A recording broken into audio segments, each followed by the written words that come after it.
This is the Air Jordan 3 Black Cement. This might be the most important sneaker in history. First released in 1988, this is the shoe that started Nike marketing as we know it.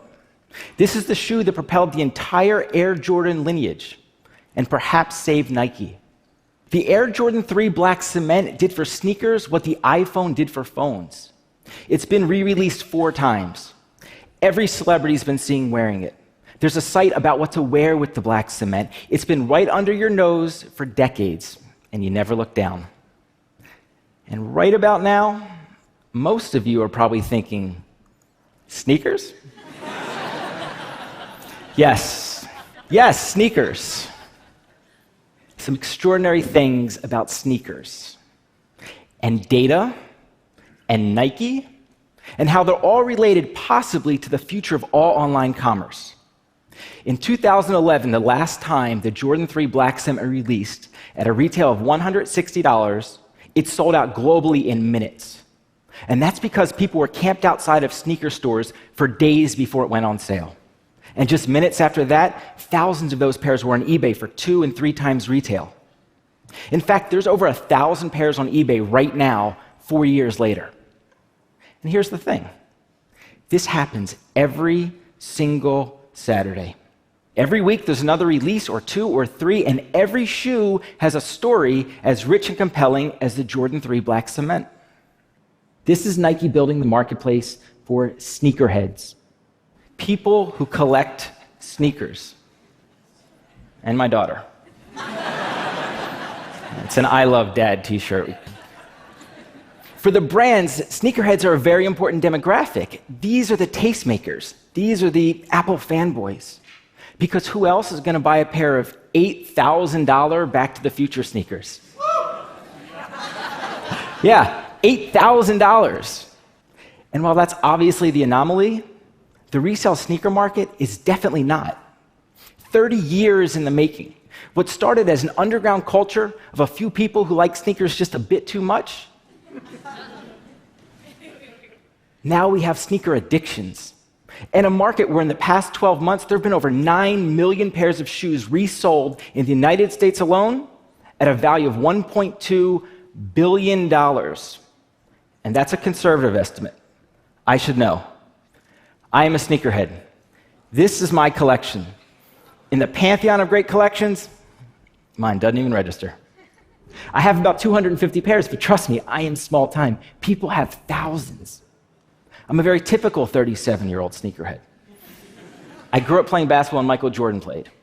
I always wanted Air Jordans. My mother would never buy me Air Jordans. As soon as I got some money, I bought Air Jordan. Literally, we all have the exact same story. So an unregulated $1.2 billion industry that thrives as much on the street as it does online and has spawned fundamental financial services for sneakers. At some point, I asked myself, what's really going on in the market? And 2 comparisons started to emerge. Are sneakers more like stocks or drugs? So sneakers have clear similarities to both the stock exchange and the illegal drug trade. But perhaps the most fundamental is the existence of a central actor. Someone is making the rules. In the case of sneakers, that someone is Nike. Let me walk you through some numbers. The resale market we know is $1.2 billion. Nike, including Jordan brand, accounts for 96% of all shoes sold on the secondary market. Just complete domination. Sneakerheads love Jordans. And profit on the secondary market is about 1/3. That means that sneakerheads made $380 million selling Nikes last year. Let's jump to retail for a second. Skechers earlier this year became the number 2 footwear brand in the country, surpassing Adidas. This was a big deal. And in the 12 months ending June, Skechers' net income was $209 million. That means that Nike's customers make almost twice as much profit as their closest competitor.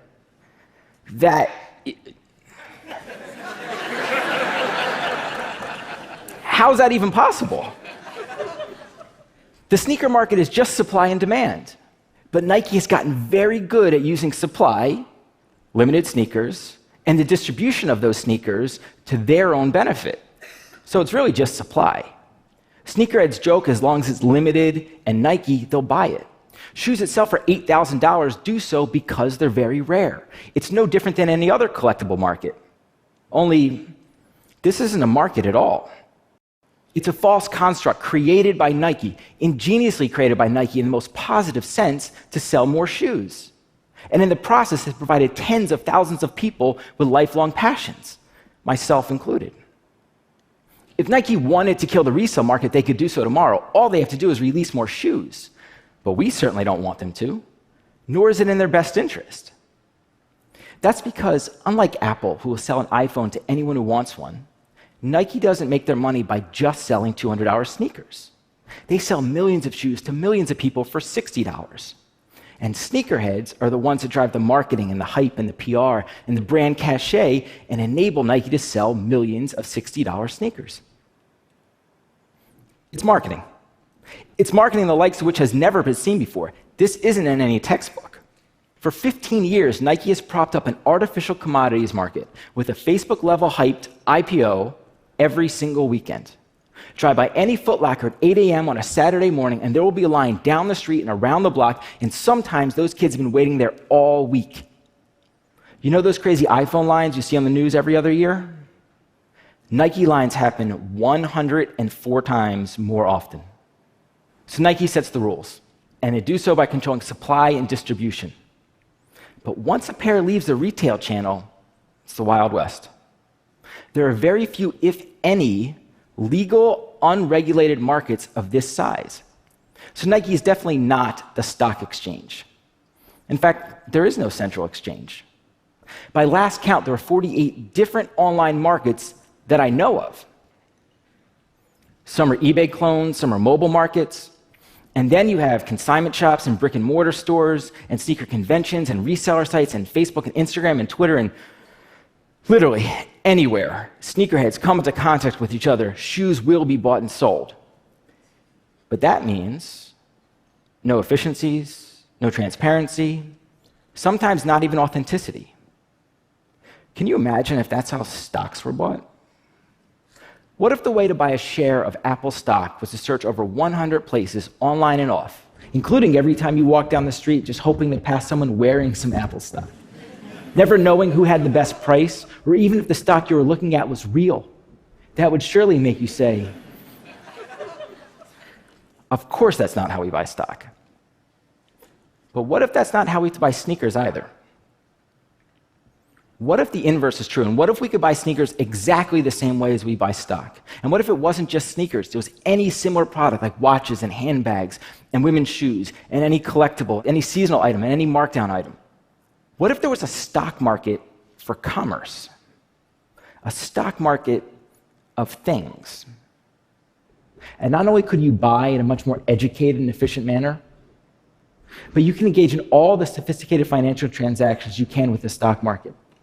Shorts and options and futures, and well, maybe you see where this is going. Maybe you want to invest in the stock market of things.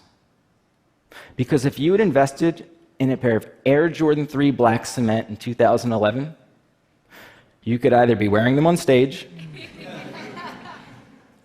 or have earned 162% on your money.